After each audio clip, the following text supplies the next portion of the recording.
and cry for myself through reading these. I was just an object of history. And guess what? White people believe everything they wrote about me, and they believe everything they wrote about Tiny Tim and the rest of it. But now, what is happening in the world is that the objects of history are becoming the subjects of history. I write my own history now. The Arab people write their own history now. Muslims write their own history now. And now white people don't like what they're hearing and seeing.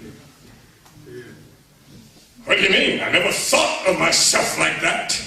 I can't believe somebody really thinks this about me.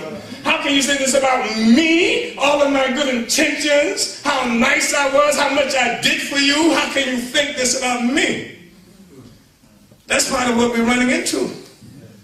You know? Somebody once said, you can't judge a movement by its own consciousness. Any more than you can judge an individual by what he thinks of himself. I used to have a saying when I was growing up, some people smarter than I, some of my friends, I love myself. I think I'm grand. I sit in the movies and I hold my hand. I slip my arm around my waist, and when I get fresh, I slap my face. And this is kind of romance that white people have had, you know, with yourself for so long. Because nobody else was involved in the discussion but you. You measured yourself by yourself. You measured your beauty by your presumed beauty. You measured your genius by your genius. You didn't have to contend with anybody else. It's just you.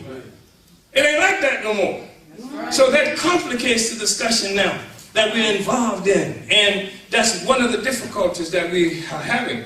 And I'm saying that that stuff has to be overcome because there is a world bigger than white people, older than white people. Civilizations were here before white people learned how to master fire. We were building pyramids in Egypt and other people were doing incredible things. That's just an objective truth.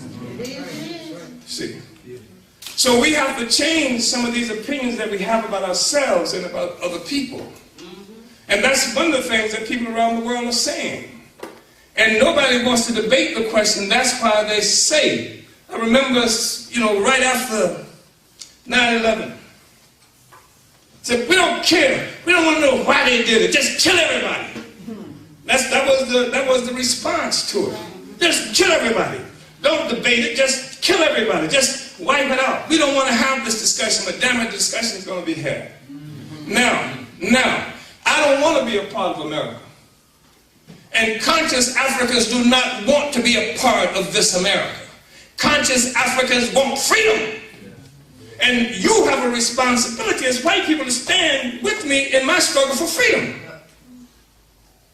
You can't tell me just because they're... And this is something that's always been interesting, because we used to, in the 1980s, we'd meet white people to say, oh, you know, we just don't know who to support.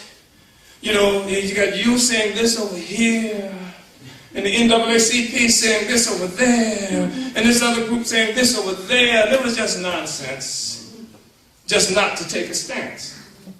Because the same thing was true with Fidel and Batista. The same thing was true with Ho Chi Minh and all the reactionaries that were put in power there in the United States, by the United States there. You didn't have that problem. You recognized who was on the right side of history. You were able to recognize that in Nicaragua and other places. Why the hell can't you recognize it here when it comes to African people? Big black like you is what, you know, we would hear, which is ridiculous. And you know that. So what we struggle for is an objective scientific grasp